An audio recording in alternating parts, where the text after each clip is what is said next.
बिस्मिल्लाहिर्रहमानिर्रहीम, अस्सलाम वालेकुम। मैं हूं आपका होस्ट चौधरी फाजिर, आपको स्पोर्ट्स ज़ोन में वेलकम कहता हूं। फिर डिस्कशन करने के लिए स्टूडियो में हमें डेली की तरह ज्वाइन कर रहे हैं ज़ार बाजवा। अस्सलाम वालेकुम जी। वालेकुम अस्सलाम। Thank you for joining us जी। बहुत और शुक्रिया। हमें वीडियो लिंक पे ज्वाइन कर रहे हैं कोचिंग के सिकंदर former test player Aqib Javed. अस्सलाम वालेकुम आकिब भाई। वालेकुम सलाम। लेकिन ये वो दम नहीं है जो पहले था एक्चुअली में। उसके लिए आपको स्टूडियो में आना होगा ना जी।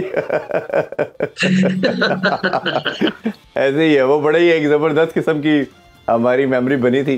बिल्कुल आकिब भाई, थोड़ी सी हम क्रिकेट पे बात करना चाहेंगे।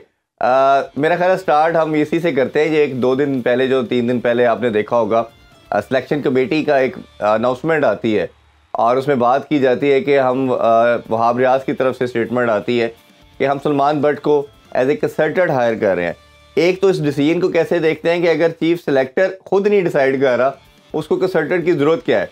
और दूसरा, आप क्या समझते हैं कि इसमें जो सफ़र था वो तो हमें लगा कि सबसे सारे का सारा जो मलबा था वो बेचारे सलमान बट पे आ गया। वो शायद उनसे पूछा जाता तो वो शायद इसको ना लेते, और डिसीजन लेना और रात को फिर चेंज कर दिया गया और कहा गया कि जी पीएम की तरफ से intervention I. But Wahab Riaz जब प्रेस कॉन्फ्रेंस के लिए आए, उन्होंने कहा ये मेरा सोली अपना डिसीजन था। आप इस टोटल सारे सिनेरियो को कैसे देखते हैं? देखिए, क्योस है, मिसमैनेजमेंट है। और ये एक बंदे को लाते हैं, उसको प्रेस में खड़ा करके फिर उसकी बेइज्जती कराते हैं। Varies cricket board. मैंने तो जिंदगी में पहली दफा ये सुना है कि एक चीफ सेलेक्टर कह रहा है कि मेरे पास पावर है हायरिंग एंड फायरिंग की। हालांकि एक आप डिस्कशन कर सकते हैं कि आप किसी का नाम रिकमेंड कर सकते हैं सिलेक्टर, बट उसको रखना या उसको ना रखना ये क्रिकेट बोर्ड का काम होता है। लेकिन ना सोचे समझे उसको रख लिया बेचारे को, सलमान बट को। और ना किसी से मशावरत लगता है की है, ना लगता है कि इसके बारे में सोचा कि हम क्या कर रहे हैं। और उसको बेचारे को बैठे बिठाए उसकी जो है ना दोबारा से पूरी दुनिया में जग रसाई कराई। अच्छा आकिब भाई, उसमें जो वेरी बैडली मैनेज्ड। और ये सिलसिला रुक नहीं रहा है। अगर आप वर्ल्ड कप से देखें तो कंटिन्यूसली इस तरह ही एक के बाद एक मसला है उनके खिलाफ ड्यूरिंग द। अच्छा कभी उसमें वर्ल्ड एक कप चीज़ जो है ये जानना जरूर चाहेंगे कि आपने जिस तरह कहा कि अब ये दो स्कूल ऑफ थॉट है। एक ये है कि ऐसा प्लेयर जो टेटेड है, कोई मसला जिसके ऊपर किसी तरह का एलिगेशन है, उसको नहीं आना चाहिए, किसी पब्लिक ऑफिस होल्डर नहीं बनना चाहिए। दूसरे कुछ लोग कहते हैं कि अगर वो अपनी सज़ा पूरी कर चुका है तो वो किसी आम सिटीज़न की तरह वो अपनी लाइफ गुजारने का या अपने काम करने का एलिजिबल है। जैसे मोहम्मद आमिर को भी अपॉर्चुनिटी मिली, उन्होंने चैंपियन ट्रॉफी जिताई। अब सलमान बट की जो गेम सेंस है उसको तो कोई डाउट नहीं कर सकता, ये बड़ी बेहतर या ज़बरदस्त किस्म की गेम अवेयरनेस है। आप किस स्कूल ऑफ थॉट के एंडोर्स करते हैं और आपके ख्याल में क्या अपॉर्चुनिटी मिलनी चाहिए थी या डिसीजन ही गलत था, नहीं देना चाहिए था? देखिए, मेरा एक मौक़िफ़ है जिसके ऊपर हमेशा से मैं बिलीव करता हूँ कि देखिए, आपने इंटरनेशनल लेवल के ऊपर मुल्क की बदनामी आप कराते हो, फिर क्रिकेट की बदनामी कराते हो, फिर आईसीसी भी इस बारे में बड़ा सख्त एक अपना तहफ़्फ़ुज़ रखता है कि जिन लोगों ने इस हाईएस्ट लेवल के ऊपर इस तरह के एक्ट किए हों, जी। दोबारा से उनको आप नेशनल या इंटरनेशनल लेवल के ऊपर मौके मत दें। हाँ, स्टिल उनका ब्रेड एंड बटर का हक है। आप फिर उनको आप लोकल लीग्स है, लोकल आपकी क्रिकेट है, उसमें आप उनको मौका दें कि वो अपनी ब्रेड एंड बटर कमा सके। क्योंकि इसका रिएक्शन देखना होता है। ये छोड़ दे कि किसको क्या मिलना चाहिए, किसका क्या हक है। देखना ही होता है कि आपकी क्रिकेट के ऊपर इस डिसीजन का इम्पैक्ट क्या आएगा। अगर वो नेगेटिव आएगा तो आपने वो डिसीजन नहीं लेना। बिल्कुल। अभी भट्ट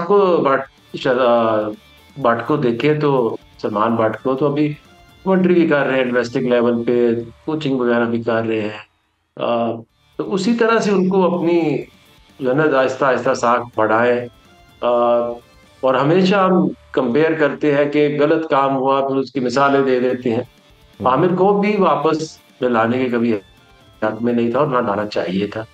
तो ये तो बड़ा स्ट्रेट फॉरवर्ड एक डिसीजन है कि आप कैसे पूरी दुनिया में पाकिस्तान का और पाकिस्तान क्रिकेट का जो नाम है वो खराब नहीं होना चाहिए। डिसीजन आपने अच्छा यूज आकिब भाई, ये करना जो है एनओसी, वहां यूज करें जहां वो influence ना करे नेशनल टीम या उससे इक्वलेंट। अच्छा आकिब भाई, ये जो एनओसीज का इशू है जो खिलाड़ियों को लीग्स के हवाले अभी चल रहा है, जिस तरह पहले एनओसी नहीं दिया जा रहा था बिग बैश लीग के लिए, फिर इवेंचुअली दे भी दिया, जिसमें हारिस को दिया गया, जमान को दिया गया, उसामा मीर को दिया गया, और दिया भी 4-5 मैचेस के लिए गया, और उसके अलावा ये भी एक शो कॉज भी इशू किया गया हारिस रऊफ को। इस सिचुएशन को सर आप कैसे एनालाइज करते हैं? देखिए, कोई भी सिचुएशन जो है उसका काम है क्रिकेट बोर्ड का उसको सोच समझ के एक पॉलिसी के तहत डील करे। फारिस का इशू भी खा बखा बनाया गया, उसको पुश किया गया कि आप जाके टेस्ट सीरीज खेले, जो कि सारी दुनिया जानती है, सब जानते हैं जो क्रिकेट को थोड़ा भी समझते हैं कि अगर किसी ने 14-15 महीने से कोई रेड बॉल की एक मैच नहीं जी खेला तो वो कैसे जाके अचानक टेस्ट सीरीज ऑस्ट्रेलिया में खेल सकता है। जी तो ये एक प्लेयर का हक भी है कि वो अभी वर्ल्ड कप से वापस आए हैं, वर्ल्ड कप में 50 ओवर में उसकी जो एक परफॉर्मेंस जो है वो बहुत अच्छी नहीं गई, बुरी परफॉर्मेंस गई है। आप उसको कह रहे हैं कि आप रेड बॉल में जाके वहां पे टेस्ट मैचेस खेले। तो एक प्लेयर भी सोचता है कि मैं वो क्रिकेट खेलूं जिसमें मुझे इज्जत मिले, ये इसके लिए मैं रेडी हूँ। और इसमें अगर जो बातें कर रहे थे आपके हफीज ने भी एक बयान दिया कि हम इनको सेंसिबली यूज करेंगे, डॉक्टर ने कहा है उनके अंदर कोई ऐसी निगल्स नहीं है या कोई ऐसी इंडिकेशंस नहीं है फिटनेस के, हम उनको 10 से 12 ओवर करा लेंगे टेस्ट मैच में। तो पहली बात तो ये कि आप वहां पे टेस्ट मैचेस जीतने जा रहे हैं, लड़ने जा रहे हैं, या आप प्रैक्टिस मैचेस खेलने जा रहे हैं कि आपका ऐसे ही एक बॉलर जो है वो 10 से 12 ओवर कराएगा।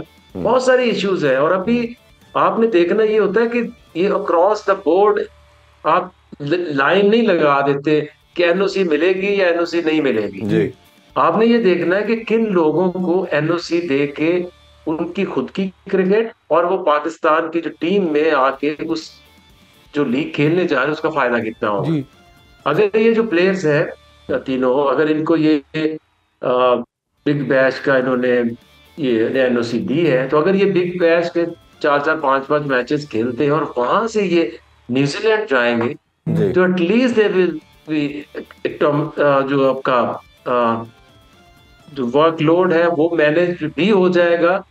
और आप जिस तरह की कंडीशंस पे आपने न्यूजीलैंड में खेलना है, आई थिंक सिमिलर है आपकी ऑस्ट्रेलिया के अंदर। बिल्कुल सो ऐसे। आई थिंक बिल्कुल कि सही वो कह रहे हैं। बेहतर होगा टीम के लिए। अच्छा आखिर भाई, लास्ट वीक पीसीबी ने कहा कि ये जो एनओसी का मसला है इसके ऊपर हम एक पॉलिसी मेकिंग डिफाइन कर रहे हैं और बहुत जल्द हम इसको डिक्लेयर कर देंगे, अनाउंस भी कर देंगे। बट अभी तक हम देख रहे हैं कि कोई इनकी तरफ से पॉलिसी सामने नहीं आई। क्या आपके ख्याल में पॉलिसी क्या होनी चाहिए? क्योंकि जो सेंट्रल कॉन्ट्रैक्टेड लड़के हैं उनको तो 2 एनओसी अलाउ किए जाते हैं किसी भी तरह की लीग खेलने के लिए। आपके ख्याल में जो बाकी लड़के हैं जो डोमेस्टिक कॉन्ट्रैक्टेड है, इनको लिवरी ज़्यादा नहीं मिलना चाहिए? और इनको अगर आप 4 या 5 को भी अलाउ कर देते हैं, क्योंकि प्लेयर की हमेशा बात की जाती है एक सर्टन टाइम फ्रेम है, एक सर्टन लाइफ है क्रिकेटिंग, उसके 10-12 साल 15 साल के अंदर ही उसने अर्निंग करनी है। तो उनके लिए आपके ख्याल में कोई अगर सेपरेट बना दी जाए और जो सेंट्रल कॉन्ट्रैक्टेड लड़के हैं उनके लिए डिफरेंट हो जाए, तो ये सबके लिए एक विन विन सिचुएशन बन सकती है।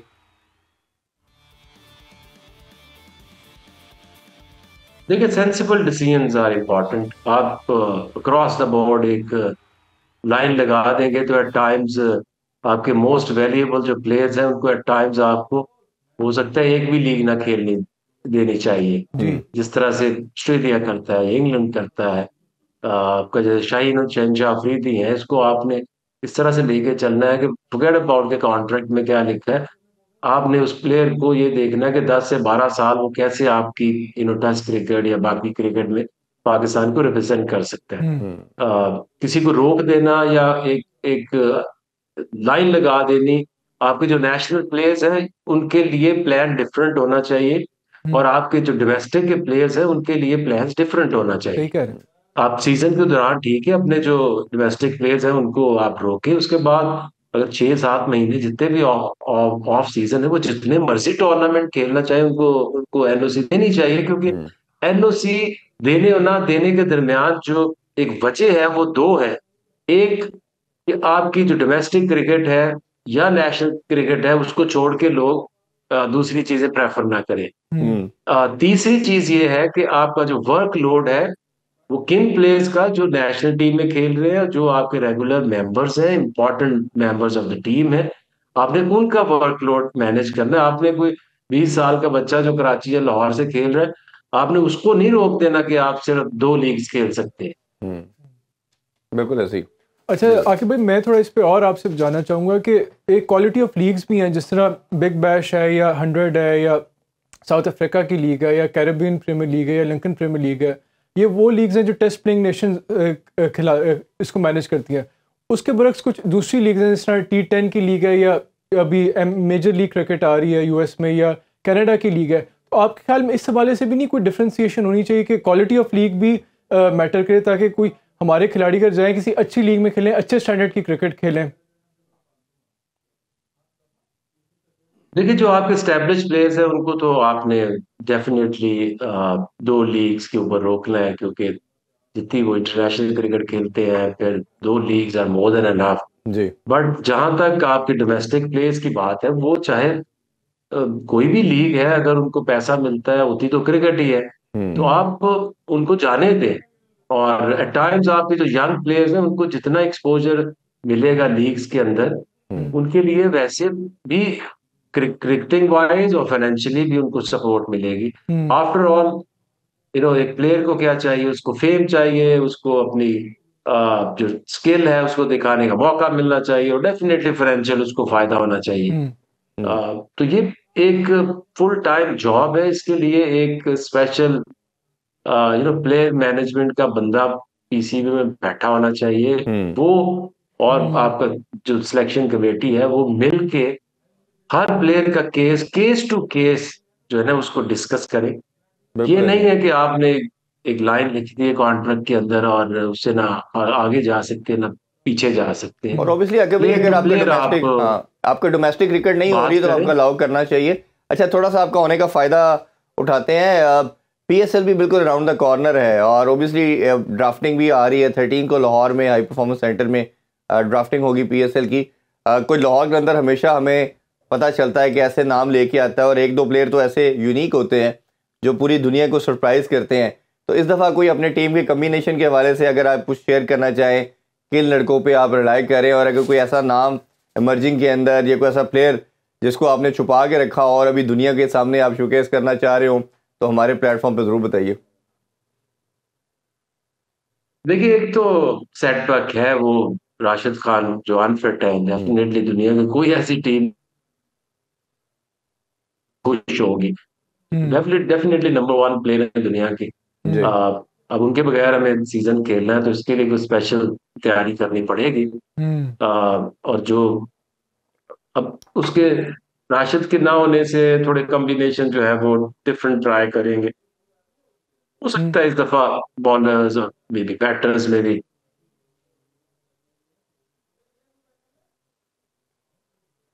मेरे ख्याल ऑडियो का कोई थोड़ा मसला आ रहा कवर करने की है जी। कोशिश करनी है। अच्छा आपको भाई, वो बिल्कुल ठीक है और मैं मेरा ख्याल है कि ड्राफ्टिंग के बाद हम फिर आपसे इस पर डिटेल में बात करेंगे। थोड़ा वुमेन क्रिकेट के हवाले से भी आपसे ज़रूर ओपिनियन लेना चाहेंगे। बड़ी शानदार किस्म की परफॉर्मेंस हमारी वुमेन टीम ने की और उन्होंने पहली दफ़ा न्यूजीलैंड में और वैसे भी न्यूजीलैंड के अगेंस्ट फर्स्ट टाइम विक्ट्री हासिल की T20 सीरीज़ में। ओवरऑल परफॉर्मेंस के हवाले से क्या कहना चाहेंगे? देखिए सर, सरप्राइज कर दिया सबको, क्योंकि लोग सोच नहीं रहे थे कि न्यूजीलैंड में जाके न्यूजीलैंड को ये T20 सीरीज हराएगी। तो अमेजिंग परफॉर्मेंस। हम्म। और यही इस तरह के सरप्राइज हम कहीं हम ऑस्ट्रेलिया टेस्ट सीरीज में मिल जाए, तो पाकिस्तान क्रिकेट जो है वो दोबारा से खड़ी हो सकती है अपने पाँव पे। हम्म। और बिल्कुल मेरा ख्याल है कि इस पे सबको इन्वेस्ट करने की ज़रूरत है। और आज कि भाई ऑस्ट्रेलिया का जो दौरा है उसका भी समहाउ आगाज़ हो चुका है। और आज जो हमने परफॉर्मेंस देखी, पहले दिन का खेल देखा हमने Pakistani team versus prime minister 11 के अगेंस्ट, बड़ा शानदार परफॉर्मेंस। खासतौर पे कैप्टन की बात की जाए तो 156 की इनिंग के लिए, उस हवाले से क्या कहना चाहेंगे?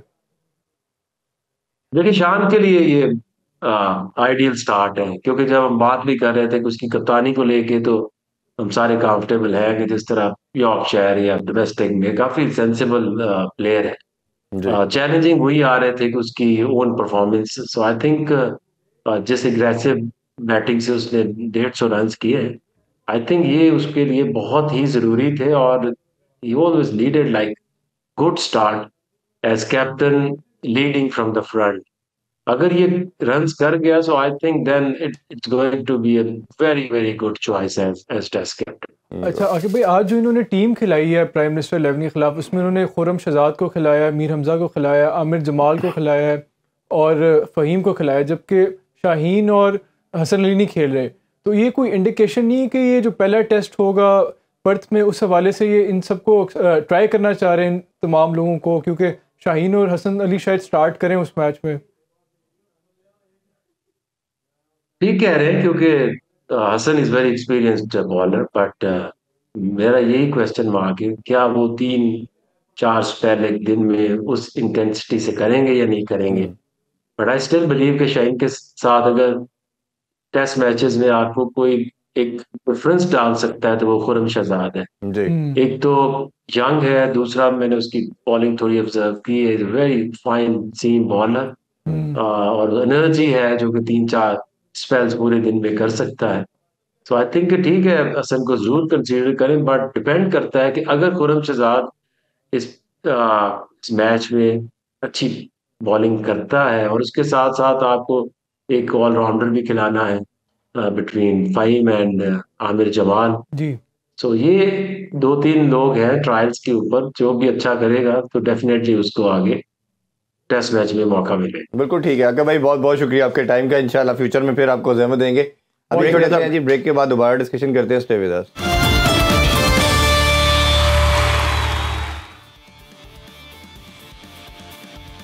जी वेलकम बैक इन स्पोर्ट्स। और हम बात कर रहे थे क्रिकेट के हवाले से, थोड़ी सी बात हॉकी की भी कर लेते हैं।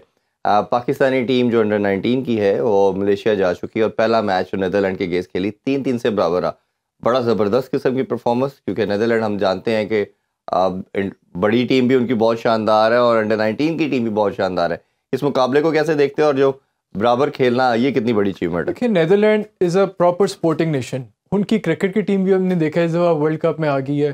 फुटबॉल में तो हमेशा से ही वो they have been in the there and thereabouts. Hockey में के वो ज़बरदस्त टीम है उनकी, और उनकी सीनियर टीम भी बहुत अच्छी है, और अंडर 19 टीम भी डेफिनेटली जिस तरह का उनका सेटअप है, जिस तरह की फैसिलिटीज़ है, वो हमारी तो इस तरह की है नहीं।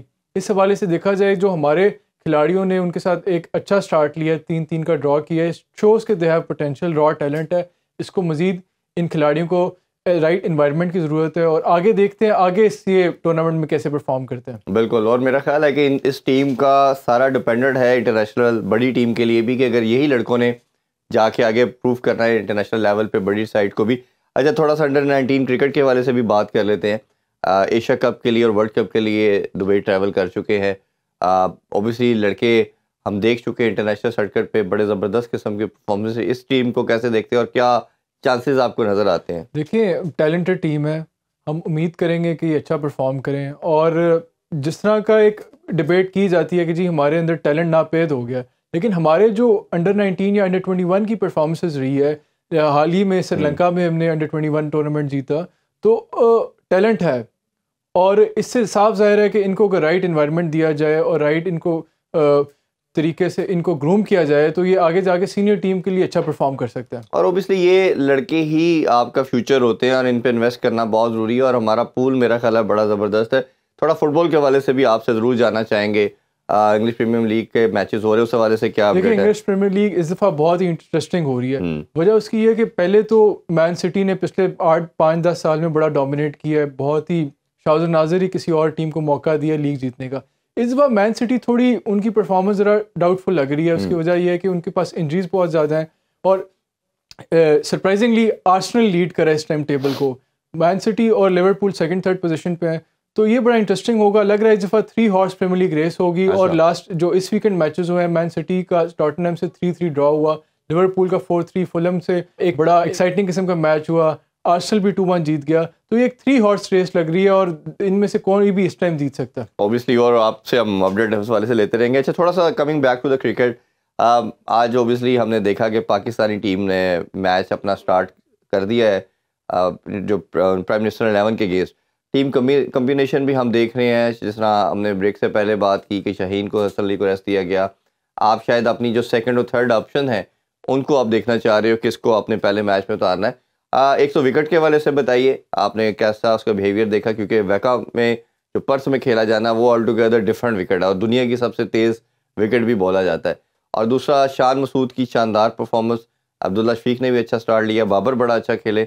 ओवरऑल परफॉर्मेंस के बारे से क्या कहना चाहेंगे? देखिए विकेट तो उन्होंने जो करेक्टरिस्टिक एक ऑस्ट्रेलिया की पिचेस का होता है, ग्राउंड का होता है, उससे बिल्कुल ही बरक्स था। वो स्लो पिच थी और इवन बॉल कैरी भी नहीं कर रहा था शुरू के। जब मैच में अब्दुल्ला शफीक ने बाकायदा एज किए, उसकी बैटिंग पे एजेस हुए, वो स्लिप तक कैरी भी नहीं कर रहे थे। तो इस तरह का स्लो करेक्टरिस्टिक एक किस्म की सबकॉन्टिनेंट की पिच लग रही थी। और इवन आउटफील्ड बहुत स्लो थी, बड़ी स्लगिश किस्म की आउटफील्ड थी और बहुत कम चौके हुए, जबकि डबल ट्रिपल बहुत ज़्यादा पूरे मैच में देखने को मिले और बैट्समैन को भागना बहुत पड़ा। तो उस हवाले से जो गुड साइन ये है कि शान मसूद ने एक 150 का स्कोर पुट ऑन किया है। उनका एज ए कैप्टन पहला ये मैच था, पाकिस्तान को लीड करे थे। जब कैप्टन एक इस तरह का कमांडिंग स्कोर करता है और बड़ी अच्छी इनिंग्स खेलता है, और उनकी इनिंग्स की जो खूबसूरती थी या जो शानदार चीज़ थी कि उन्होंने अच्छा तो खेला ही खेला और बहुत बेहतरीन बाउंड्रीज खेली, सारा कुछ किया, लेकिन उन्होंने चांस कोई नहीं दिया बॉलर्स को। कोई भी ऐसी उनकी इनिंग्स में हमें कमज़ोर शॉट नहीं नजर आई जिसमें वो हिट एंड मिस हो, या कोई बॉलर्स को नजर कोई अपॉर्चुनिटी नहीं दी जिससे ना उनकी विकेट निकाल सके। साथ ही साथ जो एक और इंटरेस्टिंग फैसेट नजर आया उनकी इनिंग्स का कि उन्होंने ग्रेजुअली जब 100 का फिगर क्रॉस कर लिया, उसके बाद उन्होंने चार्ज किया, उन्होंने अपने स्ट्राइक रेट को इम्प्रूव किया और कोशिश की कि जो पाकिस्तान वे है जो ये अडॉप्ट किया इन्होंने, कि हमने टेस्ट मैच में भी अटैकिंग क्रिकेट खेलनी है, उसको अडॉप्ट करने की कोशिश की। लेकिन अब्दुल्ला शफीक को स्टार्ट मिला, बाबर आजम को स्टार्ट मिला, सरफराज को स्टार्ट मिला, लेकिन ये कन्वर्ट नहीं कर सके उसको। ये एक थोड़ा वरिंग साइन है कि एक टेस्ट मैच में जब आप खेलने जा रहे हैं ऑस्ट्रेलिया के खिलाफ, जो शायद इस टाइम सबसे बेहतरीन वर्ल्ड टेस्ट चैंपियन है, तो आप एक प्लेयर पे तो रिलाई नहीं कर सकते। तो शान मसूद के साथ बाकी जो हमारे मेन प्लेयर्स हैं, जिस तरह बाबर है या अब्दुल्ला है या सरफराज है, इन पे हम बहुत ज़्यादा डिपेंड करते हैं टेस्ट में ये अच्छा लीड करेंगे हमारे स्कोर को।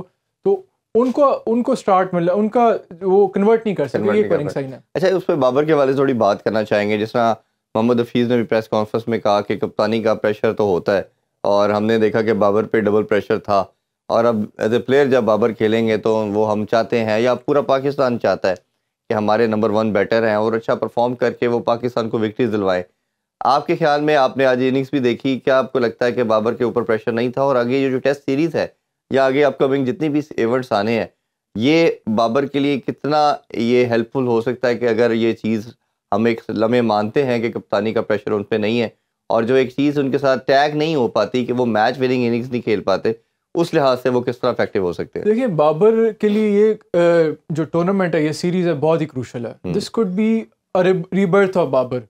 कैप्टेंसी की वजह से बहुत ज़्यादा उनके ऊपर अटेंशन थी, बहुत ज़्यादा स्क्रूटनी थी, तो शायद वो बैटिंग के ऊपर इतना फोकस नहीं कर पा रहे थे। और हमने देखने को मिला कि इतनी फॉर्म अच्छा वो परफॉर्म तो कर रहे थे, रन्स भी बना रहे थे, लेकिन जो बाबर का एक लेवल है, एक कैलिबर है, जो मुझसे एक्सपेक्ट करते हैं कि बीइंग नंबर 1 बैट्समैन पाकिस्तान के, वो एक 100s बनाएंगे या टीम को मैच विनिंग इनिंग खेलेंगे, वो पिछले 10-15 मैचेस में हमें तो कोई नज़र नहीं आई। तो शायद इस प्रेशर से जब उनसे हटा लिया गया, वो अपनी बैटिंग पे फोकस कर सकते हैं। आज की जो इनिंग्स देखी उसमें बड़ी उन्होंने बहुत ज़बरदस्त शॉट्स मारी, कुछ बहुत ज़बरदस्त ड्राइव्स मारी, फ्लिक्स किए, लेकिन जिस तरह वो आउट हुए, down the leg side ball को उन्होंने टच किया जिससे कॉट बिहाइंड हुए, तो वो एक ऐसी विकेट थी जो शायद बाबर जैसे बैट्समैन को नहीं देनी चाहिए थी। लेकिन हम एक्सपेक्ट कर सकते हैं कि हम एक्सपेक्ट कर सकते हैं कि एक वार्म अप मैच था। बाबर की भी इसी तरह की विकेट थी, अब्दुल्ला शफीक ने भी कवर पे सिंपल कैच दे दिया, और जो साउथ शकील है वो भी डाउन द ट्रैक जाके बड़ा, ये ऐसी विकेट सी साउथ शकील की भी डाउन द ट्रैक गए और स्पिनर की मिस टच कर सके और बोल्ड हो गए।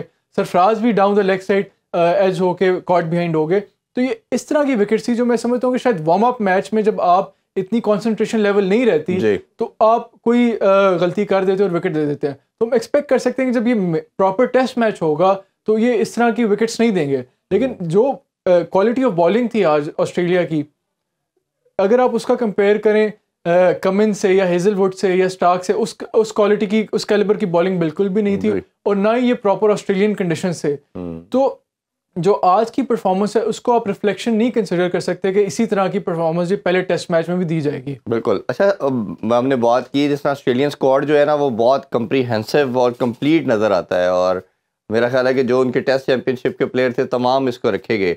और हमें लगता है कि शायद जो 15 के 15 जो प्लेयर हैं वो आउटस्टैंडिंग हैं कोई शक और नहीं। दुनिया में सबसे बेस्ट हैं। अब आपका जब मुकाबला होना है तो जो पाकिस्तान का वीकर लिंक जो वर्ल्ड कप एशिया कप भी नज़र आया, वो टेस्ट सीरीज में भी नज़र आ रहा है, वो हमारा फास्ट बॉलिंग है। इवन पूरा बॉलिंग डिपार्टमेंट ही कह लेना चाहिए। 2-3 मंथ तक दुनिया की नंबर 1 बॉलिंग लाइनअप बोला जाता था, अब वो सबसे बैड भी बोला जा रहा है। तो अब क्या लगता है कि शाहीन भी अपनी उस प्रॉपर स्विंग नहीं उनको मिल पा रही, पेस भी कुछ नॉच ड्रॉप कर चुका है। हसन अली का भी सेम प्रॉब्लम है, 5-6 नॉच उनका भी पेस ड्रॉप कर चुका है। और ओबियसली जब उस पेस के साथ आपको थोड़ी बहुत स्विंग मिलती भी है तो उतनी इफेक्टिव नहीं होती। और इसी तरह अभी आपको नंबर 3 और 4 का भी नहीं मालूम कौन सा होना है। स्पिनर में भी आप कंफ्यूज हैं कि वेदर यू विल गो फिर द नुमान और अबरार। तो ये आप एक अजीब सी वेट सी पूरा वेरिएबल साइन है टीम के लिए। आपके ख्याल में क्या बॉलिंग के अंदर ऑप्शन, अभी जिस तरह हमने बात की कि उन्होंने चेंजिंग करके ट्राई भी किया है टीम मैनेजमेंट ने, थिंक टैंक ने, क्या लगता है क्या होगा पहले मैच में? देखिए, अगर हम परफॉर्मेंसेस देखें टेस्ट क्रिकेट में, पाकिस्तान के फास्ट बॉलर्स की टेस्ट क्रिकेट में परफॉर्मेंस इतनी बुरी नहीं रही। एक बैड स्पेल आया है एशिया कप का और वर्ल्ड कप का जिसमें हमारे फास्ट बॉलर्स इतना अच्छा परफॉर्म नहीं कर सके। एशिया कप के भी शुरू का जो इनिशियल फेज़ था, अच्छी बॉलिंग जारी थी हमारे बॉलर्स की। जो मेरे ख्याल में कंडीशंस थे, सब कॉन्टिनेंट के कंडीशंस थे वर्ल्ड कप में इंडिया में, तो वो फास्ट बॉलिंग के लिए इतना कंड्यूसिव नहीं था। लेकिन जो यहाँ पे टेस्ट सीरीज़ हो रही है, ऑस्ट्रेलिया में हो रही है, वहाँ तेज़ पिचेज़ हैं, बाउंसी पिचेज़ हैं, तो ये थोड़ा बहुत हमारे फास्ट बॉलर्स को मदद ज़रूर देंगे। तो हम एक्सपेक्ट कर सकते हैं कि शाहीन की भी बॉलिंग थोड़ी बहुत उठेगी। जी। और जहाँ स्पिनर की बात है तो अबरार बहुत अच्छा कंसिस्टेंटली परफॉर्म कर रहे हैं, तो ये इनके लिए एक ट्रायल है कि पहली दफ़ा वो सब कॉन्टिनेंट से बाहर टेस्ट खेलने जा रहे हैं। लेकिन लेग स्पिनर्स को ऑस्ट्रेलिया के ग्राउंड्स में या ऑस्ट्रेलिया की पिचेस पे कंडीशंस पे थोड़ी बहुत फ़ायदा मिलता है, क्योंकि तेज़ पिचेस होती हैं, बाउंस होता है, स्किड करती है बॉल, तो ये अबरार को फ़ायदा दे सकते हैं। एक तो अबरार और शाहीन तो मेरा ख्याल है खेलेंगे ही खेलेंगे जो टेस्ट होगा वाक़ा में पर्थ में ऑस्ट्रेलिया के खिलाफ। दूसरा, अगर आप देखें तो हसन अली का टेस्ट रिकॉर्ड, टेस्ट एवरेज भी देख लें या आप उनकी फ़र्स्ट क्लास एवरेज भी देख लें या उनकी परफॉर्मेंस भी देख लें और एक्सपीरियंस भी देख लें, बाकी जितनी भी ऑप्शंस हैं पाकिस्तान के खिलाफ, पाकिस्तान के पास ऑस्ट्रेलिया के खिलाफ, वो अभी रॉ है, अभी इनएक्सपीरियंस्ड है। मीर हमजा ले लें या आप खुर्रम शहजाद को देख लें, उनका अभी इतना एक्सपीरियंस नहीं। तो मेरे ख्याल में अगर आप इन दोनों को बेड इन करते हैं पहली टेस्ट मैच में तो मुश्किल होगा। मैं तो फोरसी कर रहा हूँ कि शाहीन खेलेंगे, साथ हसन अली हो गए, साथ उसके अलावा खुर्रम शहजाद या मीर हमजा में से किसी एक को मौका दिया जाएगा। That would be dependent upon their performance in this tour match. और साथ अबरार, ये 4 हमारे फ्रंट लाइन बॉलर्स होंगे, साथ एक आधा कोई ऑलराउंडर होगा, या तो आमिर जमाल जाएगा या मोहम्मद वसीम भी हो सकता है, फ़हीम भी हो सकता है। वो डिपेंड करता है कि परफॉर्मेंस क्या होगी। वसीम जूनियर क्योंकि T20 लेंथ पे बॉल करता है या ओडीआई की बात कर सकते हो, तो मेरा ख्याल है फ़हीम आपका परमानेंट मेंबर था तो उसके शायद ये स्टार्ट करे। लास्टली आपसे जाना चाहेंगे वुमेन टीम की परफॉर्मेंस के वाले से भी, बड़ी शानदार परफॉर्मेंस, पहली दफ़ा विक्ट्री हासिल की, अब तीसरा मैच कल होने जा रहा है। ऑब्वियसली आप उसे क्लीन स्वीप करने की भी पॉसिबिलिटी है। आलिया रियाज की बड़ी शानदार परफॉर्मेंस रही। आप निदा डार की कैप्टनसी को कैसे देखते हैं? क्योंकि ओबियसली एकदम हमने देखा कि टीम अपलिफ्ट होगी, 10-15 साल से ये लड़कियां खेल रही थी, विक्ट्रीज नहीं मिल रही थी, अब सडनली हमने देखा कि बड़ा कंसिस्टेंट बेसिस के ऊपर आपको विक्ट्रीज मिलना शुरू हुई। परफॉर्मेंस को और कप्तानी को कैसे देखते हैं? देखिए, लीडरशिप मैटर करती है। जब कोई ब्रेव कैप्टन आता है, चाहे वो वुमेन्स क्रिकेट को लीड करे हों, चाहे वो मेंस क्रिकेट को लीड करे हों, और थिंकिंग कैप्टन आता है, उसके परफॉर्मेंस से या उसके एनालिसिस से फ़र्क तो पड़ता है। और उनकी जो ब्रेव डिसीजन मेकिंग है, उसने आप देखें न्यूजीलैंड में जाके न्यूजीलैंड को पहली दफ़ा आपने 2 T20 हराए हैं, अब तीसरा T20 भी उम्मीद करते हैं कि वो हराएंगे। और मेरे लिए जो कॉज ऑफ कंसर्न है, जो मैं समझता हूँ कि जितना इस अचीवमेंट को, ये बहुत बड़ी अचीवमेंट है हमारी विमेंस टीम की, उधर जाके उनके घर में उनको हराना, it is a very big sign. और ये ऐसे कंडीशन है जहाँ पे हमारे जो ऑस्ट्रेलिया न्यूजीलैंड की कंडीशन है, हमारे मेंस क्रिकेटर्स भी वहाँ स्ट्रगल करते हैं, वहाँ जाके उन्हें हराया है। तो जितना उन्हें इस हवाले से इस अचीवमेंट या जो उनको क्रेडिट मिलना चाहिए या जो उनको तारीफ़ की जानी चाहिए या मीडिया को इस चीज़ को हाईलाइट करना चाहिए, वो नहीं मिल रहा। और मेरे ख्याल में इससे ज़्यादा इस चीज़ को हाईलाइट करना चाहिए ताकि जो विमेंस क्रिकेट है पाकिस्तान की, उसको भी लोगों का दिलचस्पी पैदा हो और उसको भी उसी तरह ही फ़ैन फॉलोइंग डेवलप हो प्लेयर्स के साथ। तो इस हवाले से हमें भी बतौर मीडिया हमें इस पे एफर्ट करनी चाहिए और इन्वेस्ट करना चाहिए। ऑब्वियसली मीडिया भी, हम लोग भी इससे बात कर रहे हैं, चेयरमैन जो मैनेजमेंट कमेटी है ज़का अशरफ साहब, उन्होंने भी इसको काफ़ी अप्रिशिएट किया और तमाम हेल्म अफेयर में जितने भी लोग थे सब ने इसको बहुत एडमायर किया। और ओबियसली जिस तरह हम मेन क्रिकेट की बात करते हैं तो पैरेलल ये आपका पूरा एक एंटिटी है। और जब विक्ट्रीज़ के साथ, मेरा मानना ये है कि जब भी आपकी फॉलोइंग है, ये जो नियर स्टार्स है वो विक्ट्रीज के साथ कनेक्टेड होते हैं। जब आपको विक्ट्रीज मिलती हैं तो वो उसके साथ कनेक्शन बढ़ता है। अच्छा, लास्टली हम चाहेंगे थोड़ी सी बात एनओसी के हवाले से भी कर लेते हैं। जिस तरह आकिब भाई से भी हमने डिस्कस किया, ये एक ऐसा मसला है जो अब एक सीरियस कॉज ऑफ कंसर्न बनता चला जा रहा है। देखिए, पहले एरा के अंदर क्रिकेट कम थी, आपके पास अपॉर्चुनिटी कम थी, अब डिफरेंट एवेन्यूज़ ओपन हो चुके हैं। लीग क्रिकेट की होगी, पहले काउंटी जो बहुत अच्छा क्रिकेट खेलता था उसको काउंटी की ऑप्शन थी, जो सेकंड ईयर में खेलता था वो लीग खेल लेता था इंग्लैंड में और समझता था कि शायद मेरी यही लाइफ है, मुझे नेशनलिटी मिल जाएगी। अब लीग के अंदर एक तो पैसा बहुत ज़्यादा आ गया और दूसरा आपके पास अपॉर्चुनिटी इतनी ज़्यादा है, डिफरेंट वैरायटी है कि आप अपने आप को कैश इन कर सकते हैं। कंसिडरिंग दैट फैक्ट कि आप एक प्लेयर की लाइफ 10 से 15 साल है, उसके अंदर उसने अपनी ब्रेड एंड बटर और अपनी अर्निंग करनी है। अब एक स्कूल ऑफ थॉट तो ये है कि जैसे इंडियन का मॉडल है या ऑस्ट्रेलियन भी सम हाउस पे हैं कि आपने लीग नहीं खेलनी, आप इतना रिम्यूनरेट कर दें, इतना फाइनेंशियली उनको वेल सेटल कर दें कि वो किसी लीग की तरफ ना जाएं। अब ओबियसली पाकिस्तान शायद वो अभी उस जगह पे खड़ा नहीं है कि आप इतना ज़्यादा ये सारी चीज़ें कर पाएँ। तो आपके ख्याल में अब इसकी रेमेडी क्या है? जिस तरह मैंने आकिब भाई से पूछा कि आप डोमेस्टिक जो कॉन्ट्रैक्टेड लड़के हैं उनको अलाउ कर दें, सेंट्रल कॉन्ट्रैक्टेड जो लड़के हैं उनके लिए आप 2 की ऑप्शन रहने दें, क्योंकि आप हर लीग में भी अलाउ कर देंगे तो लड़के फटीग्ड होंगे, इंजरी का मसला भी आएगा और आपकी वो इवेंचुअली जो आपका बड़ा लार्जर गोल है वो टीम को रिप्रेजेंट करना है, उस पर भी फर्क आएगा। और हमने देख भी लिया कितने लड़के, एक लंबी सीरीज़ है इंजरीज़ की। आपका अपना स्टांस क्या है इस पे? देखिए, ये एक ऐसी चीज़ है जिस पे बड़ी सीरियस डिबेट होनी चाहिए, क्योंकि फ्रेंचाइज क्रिकेट है, ये जो फ्रेंचाइज लीग्स हैं, they are a reality in modern era. अब हर मुल्क में इतनी ज़्यादा बेशुमार लीग्स हो गई हैं, ऐसी लीग्स भी हैं जो नॉन टेस्ट प्लेइंग नेशंस भी कर रही हैं, जिस तरह मेजर लीग क्रिकेट है या कनाडा की लीग है या यूएई की लीग है। वो तो है ही, पहले तो सिर्फ ही नॉर्मली लीग्स होती थी, जिस तरह 100 होगी, बिग बैश होगी, या साउथ अफ्रीका की लीग होगी, या कैरेबियन प्रीमियर लीग होगी, लंकन प्रीमियर लीग होगी। अब हर मुल्क ना सिर्फ उन टेस्ट प्लेइंग नेशंस की लीग्स हैं, बल्कि उन ममालिक में भी लीग्स खेली जा रही हैं जो टेस्ट प्ले नहीं करती। और जो क्वालिटी ऑफ क्रिकेट है, ये जो स्टैंडर्ड ऑफ क्रिकेट है, या कंडीशंस हैं, या जो फॉर्मेट है, या रूल्स हैं, वो हर लीग के मुख्तलिफ हैं। और इस हवाले से एक वेल क्राफ्टेड स्ट्रैटेजी होनी चाहिए। लेकिन जहाँ ये एक बात की जाती है कि जी आप केस टू केस देखें, एनओसी देना नहीं देना, लेकिन मेरा ख्याल है उससे एक तरह की आर्बिट्ररीनेस आ जाती है। तो इस हवाले से मेरे ख्याल में तो एक बोर्ड होना चाहिए जो डिसाइड करे कि कौन कौन सी लीग्स हैं जिनमें हमारे खिलाड़ियों का जाने का फ़ायदा है, उससे डोमेस्टिक को फ़ायदा है कि नहीं। जिस तरह एक किस्म की जब कोई बंदा यहाँ से डिग्री लेके मास्टर्स करने के लिए बाहर के मुल्क जाता है और वापस आके मुल्क में काम करता है, तो उससे मुल्क को फ़ायदा होता है। जिससे अगर कोई हमारा खिलाड़ी बिग बैश खेलने जाएगा या 100 खेलेगा, 100 और बिग बैश का जो क्वालिटी ऑफ क्रिकेट है या जो कंडीशंस हैं, आपने देखा कि हिस्टोरिकली हमारे जो खिलाड़ी हैं ऑस्ट्रेलिया में इतना अच्छा परफॉर्म नहीं किया। अभी जो हमारी सीरीज जा रही है कि 30 साल में हमने वहाँ कोई टेस्ट नहीं जीता। तो अगर उसकी एक रीज़न ये भी है कि जो वहाँ के कंडीशंस हैं क्रिकेट के हवाले से, जो पिच है या वेदर है या ग्राउंड है, वो इस तरह का, उस पर हमारे खिलाड़ी मुश्किल होता है, क्योंकि जो बाउंस, जब बॉल ज़्यादा बाउंस करती है, तेज़ पिचेस होती हैं, न्यू बॉल को खेलना हमारे लिए मुश्किल होता है। तो जब हमारे खिलाड़ी उधर जाके खेलेंगे लीग्स में, तो उसका कहीं ना कहीं हमारे डोमेस्टिक सेटअप को भी फ़ायदा है, तो एक्सपोजर मैटर करता है। तो ये एक ऐसी चीज़ है जिस पे मेरे ख्याल में भी मज़ीद डिबेट होनी चाहिए, और एक शायद कोई एक बोर्ड हो या कमेटी हो जो इस पे एक तो पॉलिसी बनाई जाए, लेकिन उस हवाले से कोई एक्सेप्शंस के लिए भी परव्यू होना चाहिए, ताकि हम अपने प्लेयर की जो फ्यूचर प्लानिंग देखते हैं, हम उसको किधर खिलाना चाह रहे हैं। इस तरह ब्रॉड और जेम्स एंडरसन की एग्जांपल दी जाती है कि इंग्लैंड ने डिसाइड किया कि हमने इनको टेस्ट में लेके आना है, तो इस हवाले से एक कमेटी या बोर्ड पूरा बनाने की ज़रूरत है। और अभी एक लास्ट नोट पे ये भी डिस्कस करते चले कि पाकिस्तानी क्रिकेट बोर्ड को आईसीसी की तरफ से रेवेन्यू एक शेयर होता है जो कि प्रॉब्ली 9 अरब है।